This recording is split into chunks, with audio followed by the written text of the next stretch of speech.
अस्सलाम वालेकुम बेटा। आज हम केमिस्ट्री का यूनिट नंबर 2 जो है ना उसको डिस्कस करेंगे। और केमिस्ट्री के यूनिट नंबर 2 के अंदर जो हमारा टॉपिक है आज का वो हमारे पास है एटम। सबसे पहले हम पढ़ेंगे कि ये एटम क्या होता है, क्योंकि यूनिट नंबर 1 के अंदर भी आपने बार बार ये वर्ड जो है ना वो सुना था कि एटम क्या होता है। आगे भी आप मतलब पूरी केमिस्ट्री के अंदर जो है ना ये वर्ड मतलब बार बार आएगा। तो हम पहले साथ से देखते हैं कि एटम होता क्या है, इसकी हिस्ट्री के बारे में कि ये मतलब कैसे जो है ना ये एटम बना, इसके मीनिंग क्या है। ठीक है जी। सबसे पहले हम देखते हैं कि जी सबसे पहले जो इसका कंसेप्ट हमें दिया था वो दिया था जी एक जो है ना वो यूनानी फिलासफर यानी ग्रीक फिलासफर था जिसका नाम था डेमोक्रेटस। और उसने क्या कहा था, उसने कहा कि जितने भी मैटर्स होते हैं वो सारे के सारे टिनी पार्टिकल से मिलकर जो है ना वो बनते हैं। ठीक है, उसने इतनी सी बात की। ठीक है कि जी जो है ना ये वाले जितने भी मैटर हैं वो सारे के सारे टिनी यानी छोटे छोटे पार्टिकल से मिलकर जो है ना वो बनते हैं। और ये सबसे पहले बात किसने की थी, ये एक ग्रीक फिलासफर डेमोक्रेटस था। ठीक है, उसके बाद जो है ना ये वाला उसने ये वर्ड जो मतलब ये टिनी पार्टिकल था, उसके बाद उसने इन टिनी पार्टिकल को जो है ना वो एटम का नाम जो है ना वो दिया कि एटम। ठीक है, एटम उसने कहाँ से इसको जो है ना वो ड्राइव किया था और इसकी मीनिंग क्या है।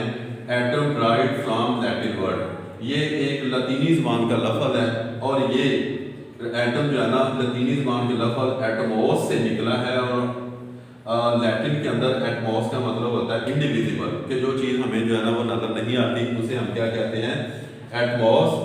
और मतलब इंग्लिश में हम उसको जो है ना वो क्या कहते हैं, एटम। तो इट्स मीन कि एटम जो है ना वो लैटिन वर्ड एटमॉस से निकला है, तो इसका मतलब है इंडिविजिबल। तो एटम का भी मतलब हुआ कि इंडिविजिबल, कि जो चीज़ हमें नज़र नहीं आती।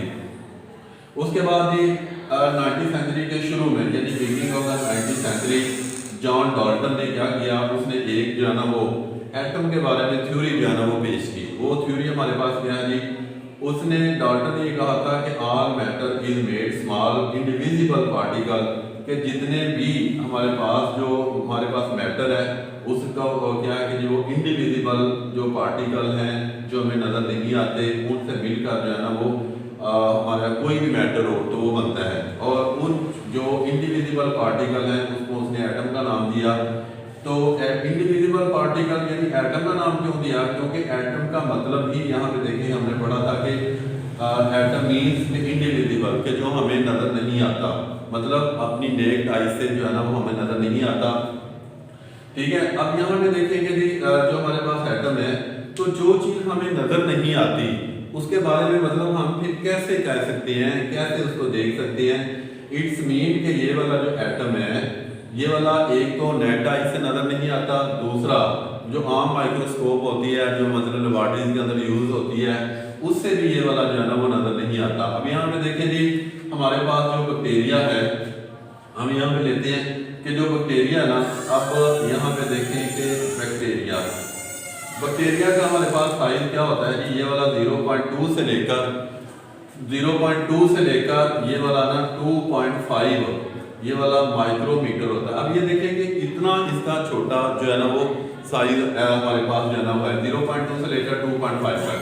लेकिन ये वाला जो साइज है ये भी हमारे जो लैब के अंदर माइक्रोस्कोप हम यूज करते हैं उसमें हम बैक्टीरिया को जो है ना वो देख सकते हैं। ठीक है, उसके बाद हमारे पास एक बैक्टीरिया है ई कोली। ठीक है जी, इसका साइज जो है ना वो 0.1 से लेकर 1.5 माइक्रोमीटर तक है, यानी ये उससे भी छोटा साइज है। और ये वाला साइज जो है ना ये भी हम जो लैब के अंदर हमारे माइक्रोस्कोप होती है उससे हमें जो है ना ये वाला जो बैक्टीरिया है ये सबसे छोटा बैक्टीरिया है, तो इसको भी जो है ना हम माइक्रोस्कोप से जो है ना वो देख सकते हैं, जो आम मतलब हम यूज करते हैं। लेकिन एटम जो है ना ये उससे भी नजर नहीं आता। तो आप अंदाजा लगाएं कि आप वो एटम जो मतलब ये बैक्टीरिया है इसका साइज ये वाला है, तो एटम कितना होगा कि जो इस साइज से भी मतलब जो है ना छोटा होगा। ठीक है, तो फिर इसके बारे में हमारे पास क्या है इसके लिए तो मतलब ये है कि हम एटम को किस तरह देख सकते हैं, जो इतनी छोटी चीज भी हम माइक्रोस्कोप से देखते हैं और उस माइक्रोस्कोप से एटम नजर नहीं आता, तो फिर एटम को हम किस तरह देखेंगे। इसके लिए जी हम एक ना माइक्रोस्कोप यूज करते हैं जिसे हम कहते हैं SDM। ठीक है, और SDM किसका एब्रीविएशन है, ये वाला आपके पास है जी स्कैनिंग टनलिंग माइक्रोस्कोप, और ये वाली मतलब हाई पावर जो आपके पास माइक्रोस्कोप होती है, इसकी मदद से जो है ना ये वाला हम एटम को जो है ना वो देख सकते हैं, और आम माइक्रोस्कोप से जो है ना ये वाला हमें नजर नहीं आता। ठीक है जी। उसके बाद जॉन डाल्टन आया 19वीं सेंचुरी के शुरू में। उसने एक थ्योरी जो है ना वो एटम के बारे में जो है ना वो पेश की। उसने क्या कहा, all matter is made small invisible particle. तो उसने ये कहा कि जी जितना भी हमारे पास मैटर है वो तमाम का तमाम जो है ना वो छोटे छोटे ना नजर आने वाले पार्टिकल से मिलकर बनता है, और उन ना नजर आने वाले पार्टिकल को उसने एटम का नाम दिया। ठीक है जी। अब यहाँ पे हमारे पास हम देखें कि फिर ये तो था मतलब 19वीं सेंचुरी के जो है ना वो बिगनिंग यानी शुरू की बात है, जब 19वीं सेंचुरी के एंड तक साइंसदानों ने जब ये जॉन डाल्टन ने अपनी ये थ्योरी जो है ना वो पेश की, उसके बाद साइंसदानों ने ना इसके ऊपर एटम के ऊपर वर्क करना शुरू कर दिया। ठीक है जी। उसके बाद जब ये वर्क शुरू किया तो एंड ऑफ द 19वीं century atom can not be subdivided. उसके बाद ये था कि 19वीं सेंचुरी के एंड तक ये कंसेप्ट था कि एटम जो है ना ये इतनी छोटी चीज है कि हम इसको और ज्यादा मजीद हिस्सों में जो है ना वो डिवाइड नहीं कर सकते, यानी इसके सब पार्टिकल जो है ना वो नहीं हो सकते। 19वीं सेंचुरी के एंड तक ये एटम के बारे में जो है ना वो कंसेप्ट था। उसके बाद जी जब इस पे ऊपर जो है वर्क होता रहा तो क्या हुआ कि जैसे ही 20वीं सेंचुरी शुरू हुई तो 20वीं सेंचुरी के शुरू में गोल्डस्टाइन, एडम्स, जो आपके पास जे थॉमसन है, उसके बाद जी बोहर है, उसके बाद जो है ना रदरफोर्ड है, ये साइंटिस्ट थे जिन्होंने एटम के ऊपर काम किया, और उन्होंने इसके मतलब जो है ना वो बहुत सारी चीज़ें जो है ना वो डिस्कवर की। उनमें से पहली बात उन्होंने क्या की, ये देखें कि जो साइंसदानों का ये कंसेप्ट था कि यानी 19वीं सेंचुरी के एंड तक कि atom can not B divided into can not be सब डिवाइडेड इनटू स्मॉल पार्टिकल। तो ये वाला एटम जो है ना अपने छोटे छोटे पार्टिकल के अंदर डिवाइड नहीं होता, लेकिन 20वीं सेंचुरी के शुरू में इस बात को डिनाई कर दिया गया। किसने? गोल्डस्टाइन ने, रदरफोर्ड ने, बोहर ने, जे थॉमसन ने, इन लोगों ने इसके ऊपर काम किया, और उन्होंने ये नई मतलब थ्योरी जन्म दी कि एटम भी जो है ना वो उसको डिवाइड किया जा सकता है, और उसके आगे भी मतलब सब पार्टिकल हो सकते हैं। तो आप अंदाजा करें कि मतलब इसमें कितना फर्क हो चुका है कि एक चीज जो नैक्ड आई से नजर नहीं आती, आम माइक्रोस्कोप से नजर नहीं आती, ठीक है, और साइंसदानों ने 20वीं सेंचुरी के शुरू में साइंसदान यहाँ तक पहुंच चुके थे कि उन्होंने कहा कि एक वो चीज जो हमें नजर नहीं आती, साइंसदानों ने उसके अंदर मतलब जो सब पार्टिकल है वो भी ढूंढ निकाले। अब यहाँ पे देखेंगे हम जो है ना छोटी क्लास में भी ये वर्ड सुनते हैं, इलेक्ट्रॉन, प्रोटॉन और न्यूट्रॉन। ठीक है, ये वाले इलेक्ट्रॉन, प्रोटॉन और न्यूट्रॉन हमारे पास क्या है? ये वाले एटम के सब एटॉमिक पार्टिकल्स हैं। ठीक है जी, ये वाले यहाँ पे देखिए, ये वाला हमारे पास जो है ना ये वाला एटम है, ये वाले इसके अंदर जो है ना मतलब ये वाले इसके अंदर जो न्यूक्लियस इसका है, न्यूक्लियस के अंदर ये इलेक्ट्रॉन, प्रोटॉन और न्यूट्रॉन जो है ना ये पाए जाते हैं। अब ये अंदाजा लगाएं आप इस चीज से कि एटम जो हमें नजर नहीं आता, ठीक है, आम माइक्रोस्कोप से, नैक्ड आई से, तो साइंसदानों ने उसके अंदर जो है ना वो पार्टिकल ढूंढ लिए। अब यहाँ पे देखिए हम इलेक्ट्रॉन, प्रोटॉन, न्यूट्रॉन के बारे में पढ़ते हैं, इसके बारे में हमने जो है ना छोटी क्लासों में पढ़ा हुआ था। तो अब हम तो जानते हैं तीन ये हमारे पास जो है ना वो सब एटॉमिक पार्टिकल हैं, लेकिन साइंसदानों ने यहाँ तक नहीं रुके, उन्होंने इतनी सर्च कर लिया है कि एटम के न्यूक्लियस के अंदर उन्होंने 32 सब एटॉमिक पार्टिकल जो है ना वो डिस्कवर कर लिए हैं। तो अब यहाँ पे देखें कि जो चीज हमें नजर नहीं आती उसके न्यूक्लियस कितना होगा, और न्यूक्लियस के अंदर 32 पार्टिकल साइंसदानों ने जो है ना वो डिस्कवर कर लिए हैं। तो ये पार्टिकल जो है ना वो कितने मतलब जो है ना वो स्मॉल साइज में हो सकते हैं। ये था कि हमारा आज का टॉपिक कि एटम के बारे में, एटम क्या होता है, किस तरह मतलब इसने ये स्टेजेस जो है ना वो कवर किए, और उसके बाद मतलब आज जो है ना साइंसदान कहाँ तक पहुँच चुके हैं कि एटम कैसे स्टार्ट मतलब ये वर्ड कैसे बना, इसके मीनिंग क्या है, इसमें कैसे डेवलपमेंट हुई, और आज इसकी स्टेज जो है ना वो क्या है कि साइंसदानों ने एटम के अंदर 32 सब एटॉमिक पार्टिकल जो है ना वो डिस्कवर कर लिए। ठीक है जी, सुबह अब हम इसके बारे में यानी इलेक्ट्रॉन, प्रोटॉन के बारे में डिस्कस करेंगे, ये कब और किसने जो है ना इनको डिस्कवर किया था, और फिर आगे नेक्स्ट हम इसकी जो है ना कैरेक्टरिस्टिक के बारे में पढ़ेंगे। तो ये वाला बेटा आपने अच्छी तरह इसको याद करना है। ओके जी, अल्लाह हाफिज़। अस्सलाम वालेकुम स्टूडेंट्स, बच्चों बायोलॉजिकल मेथड को सॉर्ट आउट करने के लिए जो स्टेप्स पड़े थे कल, उनको आज एक एक करके डिस्कस करेंगे। सबसे पहला था recognition of the biological problem, उसको आज देखते हैं। नाम से पता चल रहा है कि इसका क्या मतलब होगा। इसका मतलब रिकग्निशन का मतलब है पहचानना, come to make it consider, उसको समझना, उसको मानना कि हाँ वाकई ही इन्वायरमेंट के अंदर ये वाला इशू है। तो रिकग्निशन ऑफ बायोलॉजिकल प्रॉब्लम का मतलब ये है कि बायोलॉजिकल प्रॉब्लम को पहचानना, उसको जानना। ठीक है, तो सबसे पहला जो स्टेप होता है बायोलॉजिकल मेथड का, जिसमें हम लोग बायोलॉजिकल प्रॉब्लम को सॉल्व करते हैं, वो रिकग्निशन ऑफ बायोलॉजिकल प्रॉब्लम है। ठीक है, बायोलॉजिकल जो प्रॉब्लम है स्टूडेंट, जैसे ही कोई ना कोई प्रॉब्लम जो है वो नेचर के अंदर बंदा इनकाउंटर करता है, तो फिर वो जो है वो उसको रिकग्नाइज करता है, फिर उसको सॉर्ट आउट करने के लिए बायोलॉजिकल मेथड को जो है वो अपनाता है। ठीक है, तो रिकग्निशन बायोलॉजिकल प्रॉब्लम क्या होता है? Biological problem is a question, ये कुछ सवाल होता है रिलेटेड टू लिविंग ऑर्गेनिज्म जो जिंदा जानदारों के मुताल्लिक होता है। दैट इज ईदर आस्क्ड, या जो या पूछा जाता है बाय समवन किसी से, और comes in biologist mind by himself, या बायोलॉजिस्ट के माइंड में खुद ही आ जाता है। ठीक है, जब आप लोग रिकग्निशन बायोलॉजिकल प्रॉब्लम करेंगे तो आप किस तरह से डिफाइन करेंगे कि बायोलॉजिकल प्रॉब्लम जो होती है। ठीक है, तो बायोलॉजिकल प्रॉब्लम को रिकग्नाइज करें तो बायोलॉजिकल प्रॉब्लम होती क्या है। बायोलॉजिकल प्रॉब्लम कोई भी इस तरह का क्वेश्चन है लिविंग ऑर्गेनिजम्स के बारे में जो कि किसी इंडिविजुअल के खुद ही माइंड में आ गया, या उसको किसी ने पूछा था तो उसको जवाब नहीं पता कि ये क्या है। ठीक है, वो अब एक बायोलॉजिकल प्रॉब्लम के तौर पर बाहर सामने है। उसके बाद फ्रेंड्स अगला जो स्टेप है वो है ऑब्जर्वेशन। कि ऑब्जर्वेशन क्या है? जैसे ही बायोलॉजिकल प्रॉब्लम नेचर के अंदर इनकाउंटर हो गई, लाइक उसको पता चल गया, उसके बाद जब वो ऑब्जर्वेशन की जाएगी उसको ऑब्जर्वेशन देखें। ऑब्जर्वेशन आमतौर पर 5 सेंसेस से की जाती है, जैसे विजन है, रीडिंग है, स्मेल, टेस्ट एंड टच। ठीक है, ये 5 सेंसेस हैं जिनसे ऑब्जर्वेशन की जाती है। ऑब्जर्वेशन आमतौर पर मुशाहिदे की बात है। विजन देखने का मन, हेयरिंग सुनने का, स्मेल सूंघना, टेस्ट चखना एंड टच ठीक है छूना।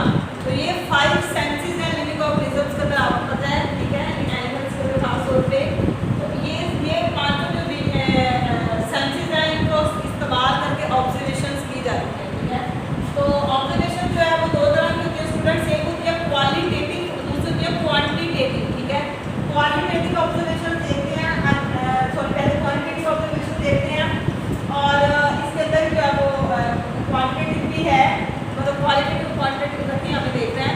अच्छा, वैसे मैं आप लोगों को बता दूँ जनरल वे में कि क्वांटिटी का मतलब है कि कोई भी डाटा आप ऑब्जर्वेशन में गैदर कर रहे हैं तो आप in the form of numbers कर रहे हैं। ठीक है, आप in the form of numbers की शक्ल में अगर आप डेटा इकट्ठा कर रहे हैं तो वो आपकी क्वांटिटेटिव ऑब्जर्वेशन है। लेकिन अगर आप लोग नंबर की फॉर्म में नहीं कर रहे हैं, वैसे ही कर रहे हैं कि ये इतना गर्म है, ये इतना ठंडा है, मतलब ये बहुत गर्म है, ये बहुत ठंडा है, तो आप ये क्वांटिटी कह रहे हैं। ठीक है, या आप ये कहें कि पानी जो है वो 100 डिग्री सेंटीग्रेड के ऊपर उबलना शुरू कर देता है। ठीक है, तो ये आप क्वांटिटेटिव एनालिसिस दे रहे हैं। लेकिन अगर आप ये कहें तो पानी बहुत हाई टेम्परेचर के ऊपर उबलना शुरू हो जाता है, तो ये क्वालिटेटिव बात की जा रही है। ठीक है, जिसमें नंबर इस्तेमाल नहीं किए गए, आप बस उसकी क्वालिटी बता रहे हैं, बहुत हाई टेम्परेचर। ठीक है, तो स्टूडेंट्स क्वांटिटेटिव जो ऑब्जर्वेशन है आर कंसीडर्ड मोर एक्यूरेट, इनके बारे में कहा जाता है कि ये ज़्यादा दुरुस्त होते हैं। ठीक है, दैट क्वालिटेटिव वंस की निस्बत। ठीक है,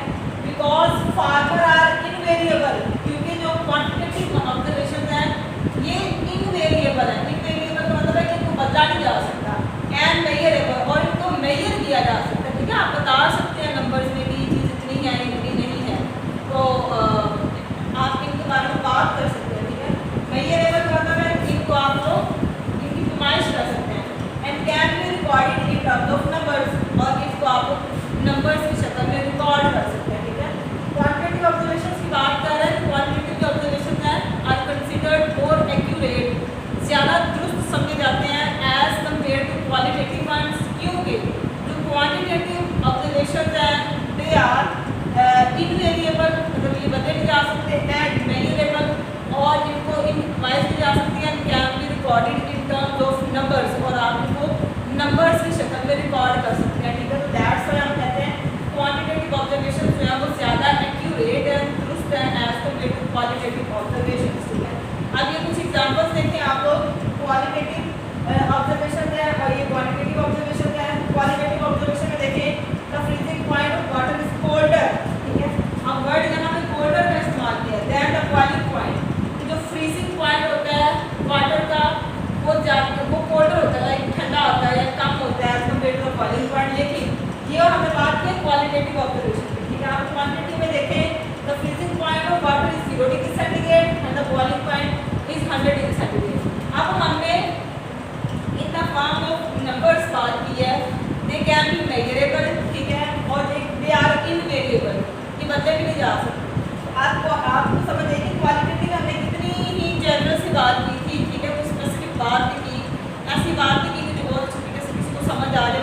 बात कर देना freezing point of water is colder than the boiling point of the water, ठीक है। तो ये बात जिन कॉम्प्रीहेंड नहीं मतलब करने में इतनी तो समझ नहीं आती है।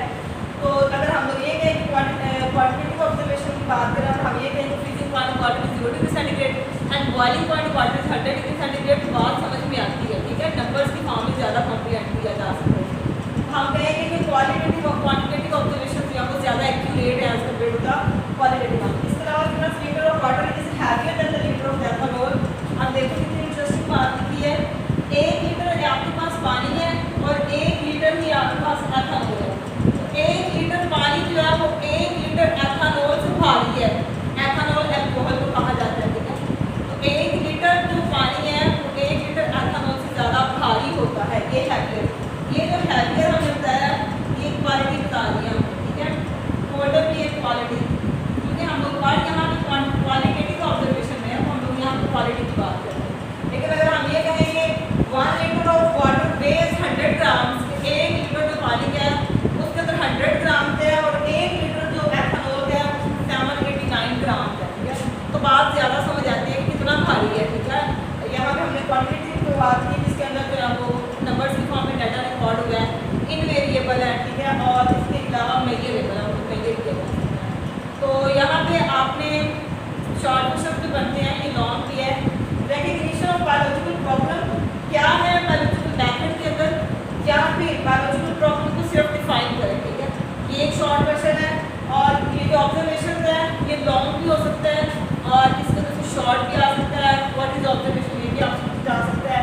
Right a note on the observation in the biological method for solving a biological problem, ठीक है। तो उसके लिए भी ये वाला पूरा आपने टॉपिक यहाँ पे लिखना है।